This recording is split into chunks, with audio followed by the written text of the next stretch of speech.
Mina ei ole kriminaalõiguse ekspert, aga lugesin mina siin eile Eesti Ekspressi ja mul tekkis tõsine mure ja kuigi ma ei ole kriminaalõiguse ekspert, siis tänase video puhul ma korraks teesklen nagu ma oleks, sest mul on üks väga tähtis küsimus, millele ma otsin vastust. Kas prokuratuur kaitseb paadunud perverti või siis lihtsalt perverti?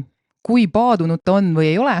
Seda me täpselt ei tea, sest et me ei tea, kes see pervert on. Miks me seda ei tea? Sest see pervert ei taha, et me teaks, kes ta on. Aga millegipärast on ka prokuratuur teda aidanud selle saladuse hoidmisel. Nimelt ilmus Eesti Ekspressis 18. märtsil 2025 siis, kui keegi peaks seda videot vaatama veel kaugel tulevikus. Tervitan siinkohal tulevikuinimesi. Ekspressis ilmus artikkel pealkirjaga Jõukur pani Tartu büroohoone WC-s üles salakaamerad, pidi maksma harukordselt suure summa. Autoriks on Tarmo Vahter ja vahelduseks ei ole mul mingit põhjust Eesti Ekspressiga mölliseda. Mina ütlen Tarmole suur aitäh sulle sinu töö eest ja mina proovin nüüd teha midagi sellist, mis on algusest peale olnud minu siiras soov seoses ajakirjandusega, et proovime luua sümbioosi. Tarmo kogus faktid, ta nagu joonistas jooned ette. Ja nüüd mina võtan paragrahvid ja hakkan nende joonte sisse värvi lisama. Lisame natuke värvi, keerame vinti juurde, kohe põhjendatult vinti juurde, sellepärast et kuigi Tarmo viskas õhku täiesti õiged küsimused, siis kõikide neid ei saanud õhku visata, sest Tarmo ei ole peast jurist. Ja kuigi mina ei ole kriminaalõiguse inimene, siis ma olen peast nii jurist, et ma ei saa öösiti magada, kui ma mõtlen teatud Riigikohtu lahendite peale. Ja ma otsin vastust küsimusele, kas prokuratuur kaitseb sulgudes paadunud, sest me veel ei tea, kui paadunud ta on, sest me ei tea, kes ta on. Perverti, kõigepealt Eesti Ekspressi ja Tarmo Vahteri töö tulemusel saan teile esitada lühidalt faktid, mille uuriv ajakirjanik meieni on toonud. Suur aitäh talle selle eest. Siis ma näitan teile nende faktide pinnalt, kuidas siin tegelikult uurijatel joppas vähemalt 4 korda. Neil joppas täiega, neil oli olemas kaasus, mille kohta võõrkeeli võiks öelda slam dunk case. Eesti keeles äkki pihtas põhjas. Neil oli selline täiesti pihtas põhjas kaasus olemas ja see, et neil see oli, on ka täiesti uskumatu mõnes mõttes, aga samas ei mindud selle asjaga kohtusse. Miks? Kuigi loo pealkiri ütleb meile juba ära, et siin on tegemist olukorraga, kus mingisugune pervert pani kaamerad WC-sse, kus käib eelduslikult rohkem kui üks inimene, siis ometigi ütleb meile prokuratuur, et kannatanuid oli justkui ainult 3. Või kas oli ikka? Kas neid oli 3 või oli neid ikkagi rohkem? Ja sõbrad, minu arvates on üsna ilmselge, et neid oli rohkem, aga millegipärast siin prokuratuur soovis kannatanute ringi piirata. Miks? Ma ei tea, aga fakt on see, et kannatanul on õigus tutvuda kriminaalmenetluse toimikuga, ehk kannatanu saab teada, kes on kahtlustatav. Kui meil on ainult 3 kannatanut, siis meil on ainult 3 inimest, kes ei ole siis ise uurijad või asjaga kuidagi ametlikult seotud. Meil on ainult 3 inimest, kes teavad, kes see pervert on. Eesti Ekspress juba kahtlustab oma kajastuses, et see pervert peab olema üsna jõukas, sest oli valmis ja võimeline maksma riigile 100 tonni. Et see asi lõppeks ja kuidas see lõppes, muuhulgas tingimusele, et tüüp korvaks riigile 100 tonni. Ekspressi lugu ei ütle meile, kas see pervert midagi nendele vähemalt siis 3 ametlikult kannatanuks tunnistatud isikule ka midagi hüvitas, seda me ei tea, aga kui tal oli 100 000 euri maksta, et kogu see asi lõppeks, siis ma eeldan, et tal oli ka midagi maksta nendele 3. Kas ta seda tegi, ma ei tea, aga kui mul oleks sitaks pappi ja ma tahaks midagi varjata, siis ma tõenäoliselt üritaks motiveerida neid 3 inimest, kes seda asja teavad, mida ma tahan varjata, ma üritaks neid motiveerida mitte mu saladust reetma. Aga ma ei tea, kas see ka nii läks, ma loodan nende 3 inimese hüvanguks, et nad vähemalt midagi said. Siit edasi 5. punktina, ja siin on joon vahel, sellepärast et esimene pool ma räägin teile kõigile avalikult, sest see on minu hinnangul oluline teema just laiemas pildis, sellepärast et mida siin prokuratuur tegi ja miks? Miks andis prokuratuur võimaluse tüübile 100 000 eest ennast asjast vabaks osta, sest see menetluse lõpetamise alus, see oportuniteet, tal on teatud eeldused. Ja üks nendest eeldustest on avaliku menetlushuvi puudumine. Ja sõbrad, raske on ette kujutada, et kuidas saab öelda, et puudub avalik menetlushuvi, kui me oleme kõigi nende faktidega tutvunud. Aga selleni ma jõuan siin video teises pooles, mida saavad näha juurasõbrad siin YouTube'is või siis Blurbay platvormil www.blurbay.com/tavakodanik. Seal on ka võimalik seda videot tervikuna osta tagasihoidliku hinnaga 5 € pluss käibemaks. Ehk kui sind huvitab see teine pool ka, liitu siin juurasõprade ringiga või tule kiika kanalit Blurbay lehel. Tahvlile kiiresti kirjutades tuli viga, siin oli enne 2/3, see on tegelikult 2/5. Et kui lugeda nüüd seda sätet, mis lubab prokuratuuril menetluse lõpetada oportuniteedi alusel, seal on ümaralt 5 eeldust. Ja mina räägin juurasõpradele, kuidas mina näen siin, et 2 eeldust on jah täidetud, aga ülejäänud 3 minu arvates ei ole.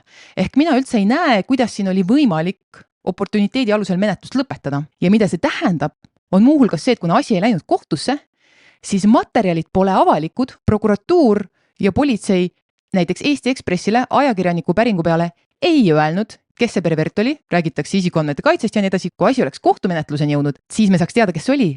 Nüüd me ei tea, kes oli.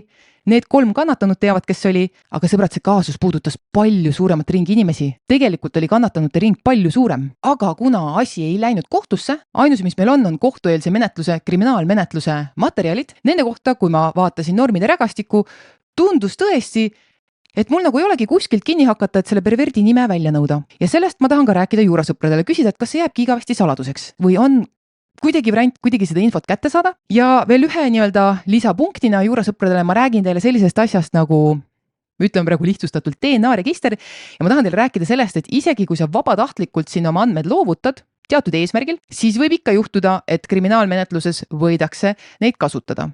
Ehk siis juurasõpradele jäävad need 3 punkti, mis on rohkemate paragrahvidega, lähevad rohkem süvitsi ja kõigile teile ma räägin ära selle esimese poole, mis tugineb suuresti siis Tarmo Vahteri tööle, Eesti Ekspressi tööle ja lisan sinna juurat juurde ja näitan teile, et Ekspressi küsimustele tuleb vinti veel mitu korda peale keerata. Ekspress ütleb meile, et 2023 aasta septembris leidsid ühe Tartu büroohoone kontoritöötajad üldkasutatavast tualetist ühe kaamera. See kaamera oli paigutatud niimoodi, et kaamera filmis inimeste alakehasid, kui nad tualetti läksid. Keegi tahtis näha võõraid inimesi potil, aga ei hoolinud vist nende nägudest.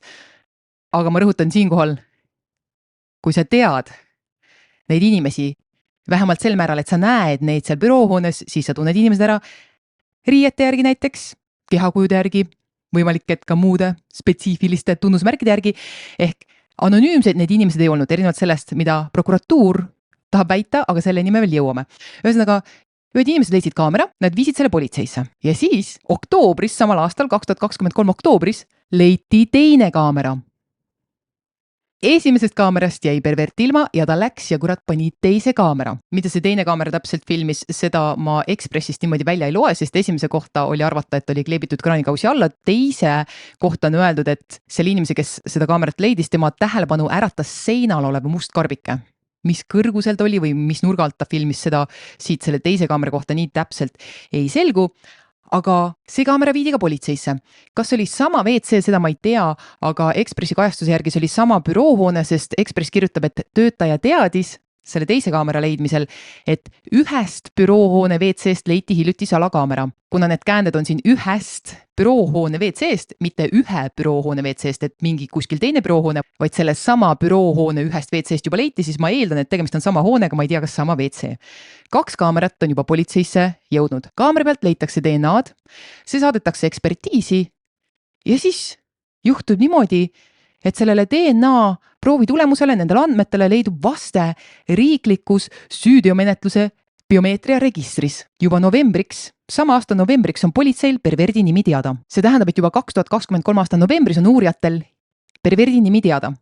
Mida siis Ment ja Proks edasi teevad? Ma ei tea, sest alles mais 2024, alles mais Ekspressi andmetel siis küsitakse veebipoelt, kust need kaamerad olid soetatud, et ega see tüüp teie klient ei ole. Ja tuleb välja, et see tüüp oli nende klient.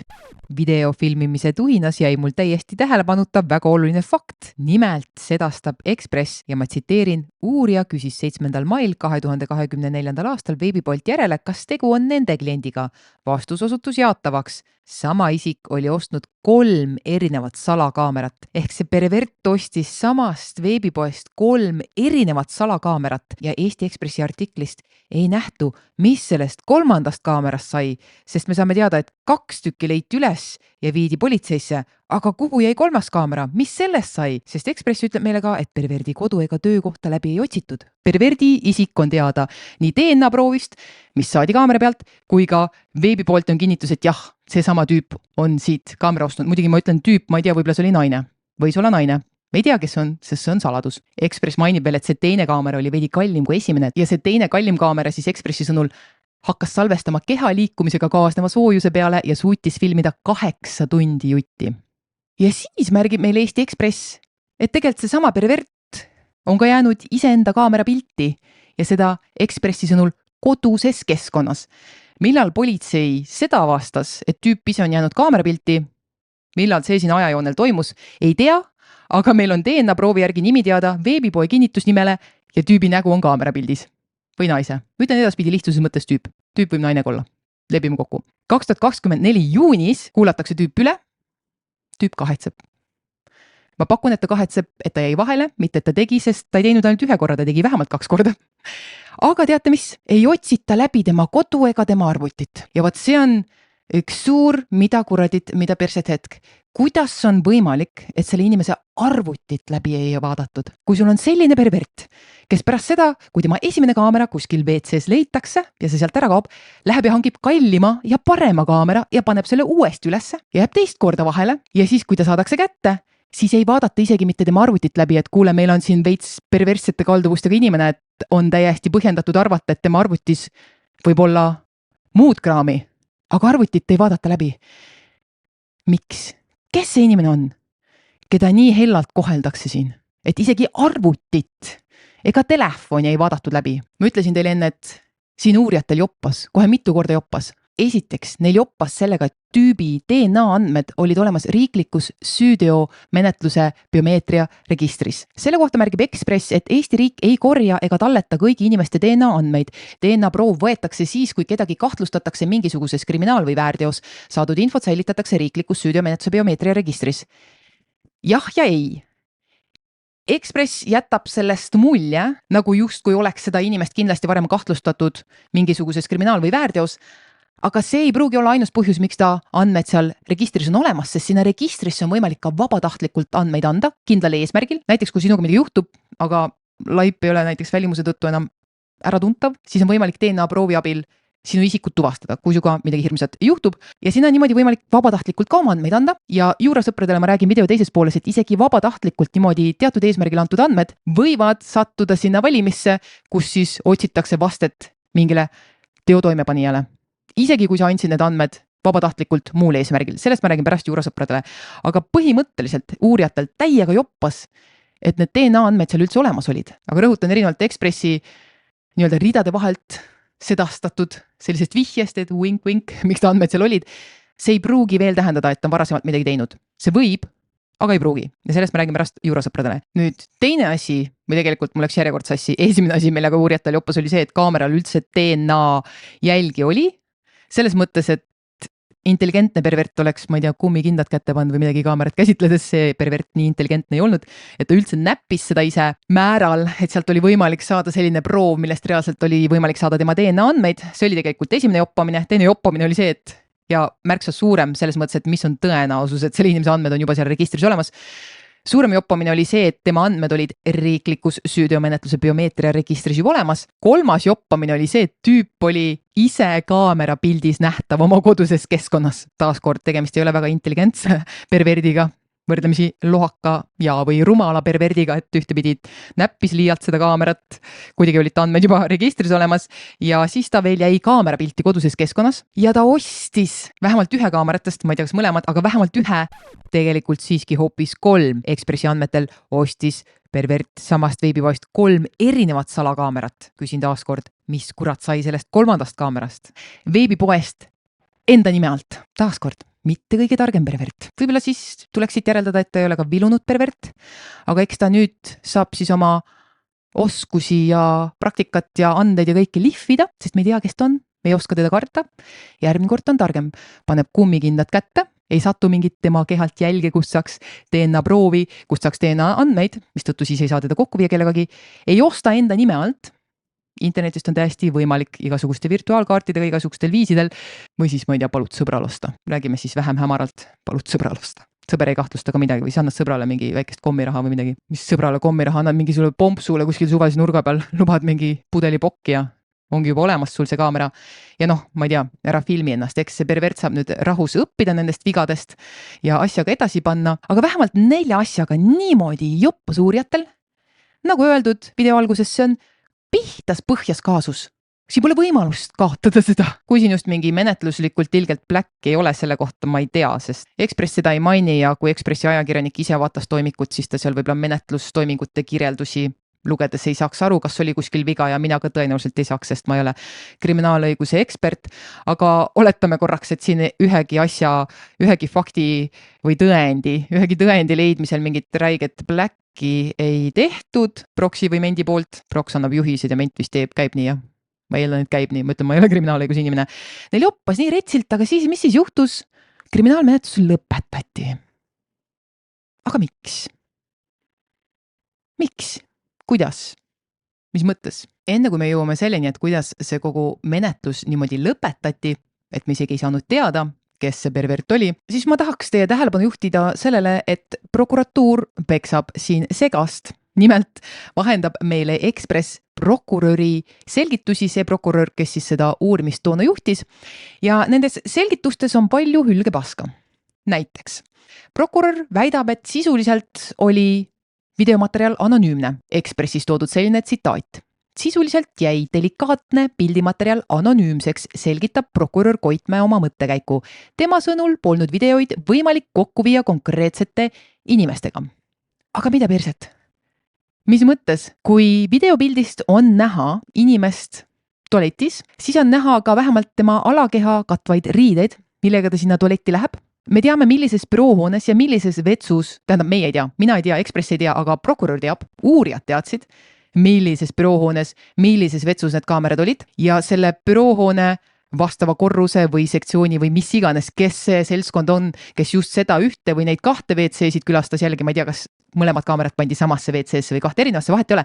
Täiesti selgelt on võimalik neid inimesi tuvastada, kui sa määratad ära selle ringi inimestest, kes seal tõenäoliselt nendel kuupäevadel käia said. Nemad teavad, mis neil umbes tööriided on, rääkimata sellest, et mõne inimese tunneb väga selgelt ka kehakuju järgi ära.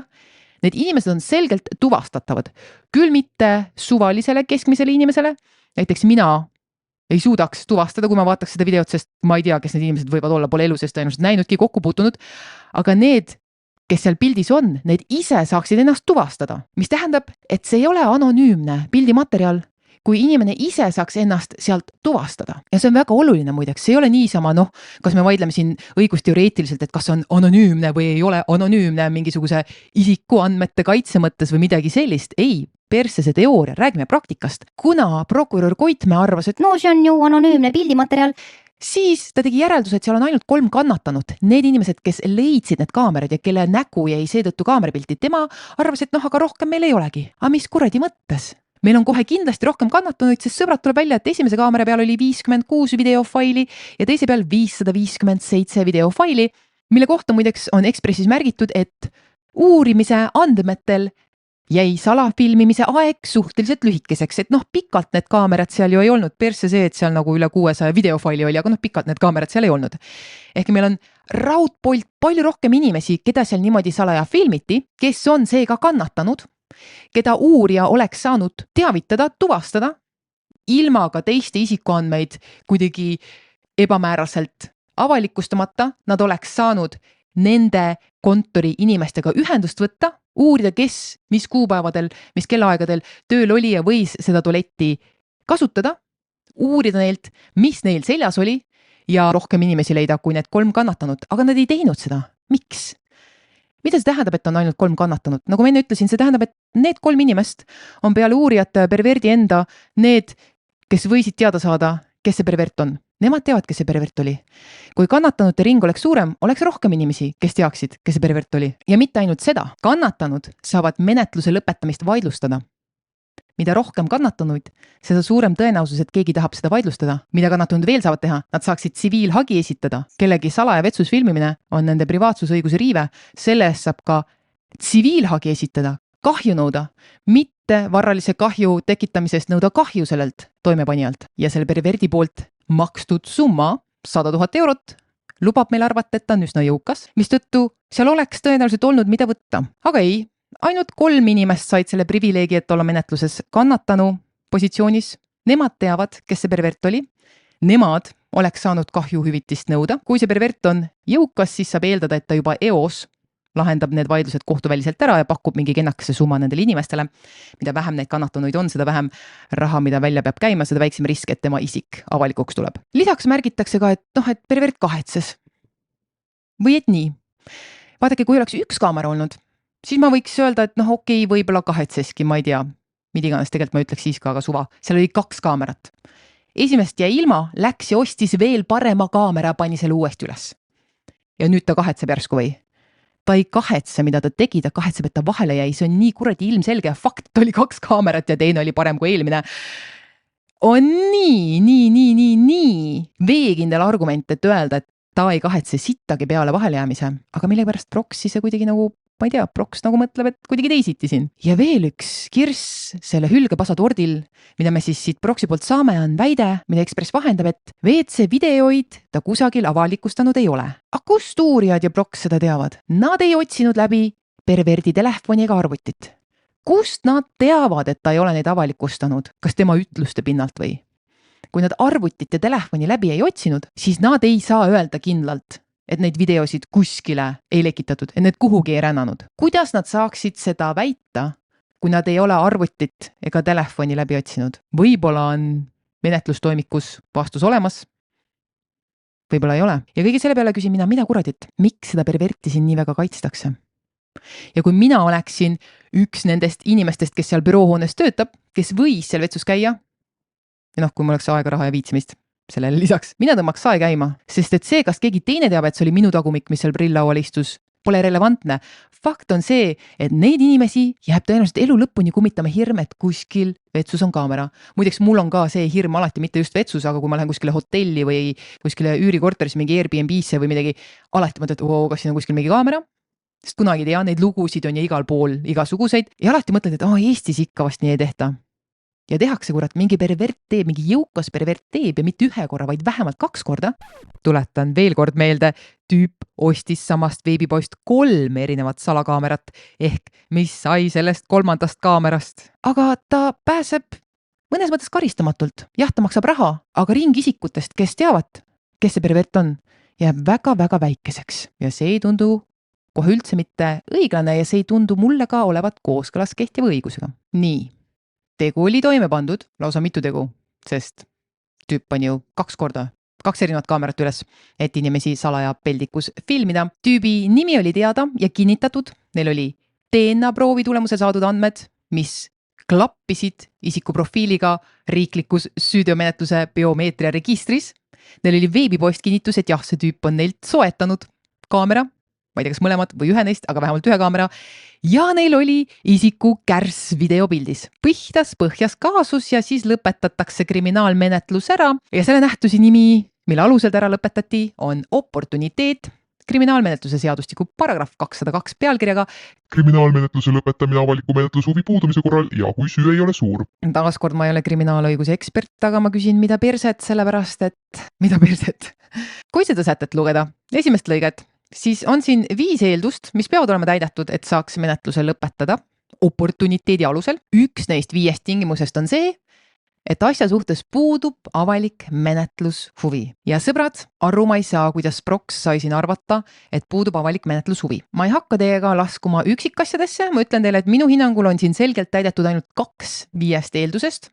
Täpsemalt ma räägin juurasõpradele video teises pooles, aga üldsusele ma tahan rõhutada seda, et see avalik menetlushuvi on selline määratlemata õigusmõiste, jah, siin on nii-öelda mänguruumi prokuröril ka hinnata, kaaluda üht ja teistpidi ja siis on sellised asjad nagu üld- ja eripreventatsioon. Eripreventatsioon siis põhimõtteliselt küsib, et kas asja edasi menetlemine kuidagi võiks ära hoida, et see konkreetne isik uuesti teo toime paneks ja üldpreventatsioon siis, et kuidagi ühiskondlikul tasandil ära hoida sarnaste kuritegude toimepanemist ja sõbrad, ükskõik mis nurga alt ma vaatan, siis olukord, kus on sul selline pervert, et pärast esimese kaamera avastamist ta läks ja hankis kallima parema kaamera, pani uuesti kaamera üles ja siis jäi vahele, väitis end kahetsevat, kuigi selgelt loogiliselt sai ta kahetseda ainult vahelejäämist, mitte tegu kui sellist, sest ta oli juba 2 kaamerat järjestikku üles pannud. Kaamera pilti jäi oluliselt rohkem inimesi kui need 3, kelle Proks soostus kannatanuks tunnistama menetluses ehk keegi tegelikult ei saanud teada, kes see pervert on. Pervert õpib sellest kaasusest vähemalt 4 õppetundi. Esiteks ära näpi kaamerat liialt ja kanna kummikindaid, kui sa kaamerat näpid. Eks pane oma kuradi juuksed pats ja ära ilasta kaamera peale, ära muid kehavedelikke, lase sattuda kaamera peale, ei jää sinust jälge sinna kaamera peale, siis ei saa ka tulla sinu profiilile vastet riiklikus süüteomenetluse biomeetriaregistris. Ära osta seda kaamerat oma nime alt, maksa pompsule viiekas või ma ei tea, pudel lõltsi või midagi või viina ja ära lase enda kärsal videopilti sattuda, õpid need õppetunnid ära, paned edasi. Maksad väikse hinna, eks ole, aga mõnele see 100 000 tuleb välja, ei olegi nii suur hind, sest kui ta on võimeline seda maksma, siis palju on talle.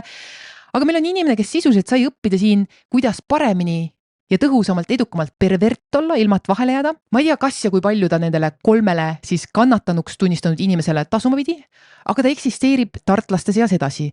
Kes ta täpselt on? Kas ta on seal kellegi kolleeg? Ma eeldan, et ta ei ole palgatöötaja, sest 100 000 palgatöötaja tõenäoliselt maksta ei suudaks riigile.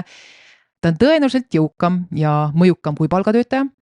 Kas ta on kellegi ülemus? Kas ta on kuidagi selle hoonega seotud? On ta hoone omanik? On ta üürileandja, kes ta on, mis positsioonil ta on ja nendel inimestel tema ümber on õigus teada saada, et nende hulgas liigub pervert. Esiteks on see vajalik, et see inimene ise enam midagi sellist ei teeks, sest praegu ta pääses selles mõttes puhtalt, maksab raha, aga keegi ei saa teada, et mida ta tegi ja nüüd ta peab lihtsalt natukene lihvima oma moodus operandit, oma teguviisi ja teinekord saab juba edukamalt teha. Ja sõbrad, minu inimlik talupoja loogika ja intuitsioon, mida kuradi kõhutunne, ütleb, et kui tegemist on indiviidiga, kes juba läks nii kaugele, et panna see kaamera sinna, sest kahjuks internet on täis igast jama ja kui ta oleks soovinud näha sellist jama, ta oleks seda internetist leidnud, aga ei, ta läks ja pani kaamera üles ja mitte 1 korra, vaid 2 korda. See tõenäosus, et tema nüüd kannapöörde teeb oma elus, on olemas, aga mina hindan seda väikseks. Ja teisalt, see ei ole ka ühiskondlikult eriti kuradi hea sõnum, kui sa ütled pervertidele, et nojah, teete selle teo ära, aga ärge muretsege. Te isikut ei avalikustata, maksate siin mingi raha, eks on asi läinud.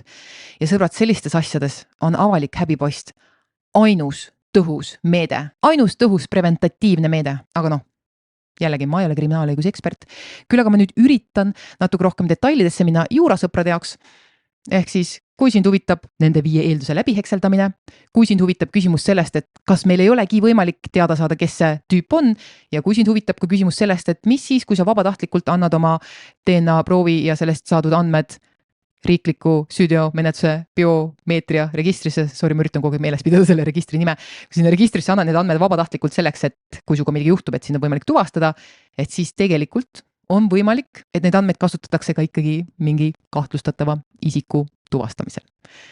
Vähemalt mulle tundub niimoodi normide pinnalt, mida ma eile analüüsisin, selgitan juurasõpradele ka oma leide. Kui saad nendest teemadest lähemalt kuulda ja video teist poolt näha, siis tule liitu juurasõpradega siin YouTube'i platvormil või liigu Blurbay platvormile, kus saad video tervikuna soetada tagasihoidliku hinna eest või liituda seal püsiliikmesusega hinnaga 5 € pluss käibekas kuus. Nii, aitäh teile vaatamast, kuulamast, järgmise korrani ja jätkame siis juba juurasõpradega ja lähme süvitsi sellesse nähtusesse nimega oportuniteet.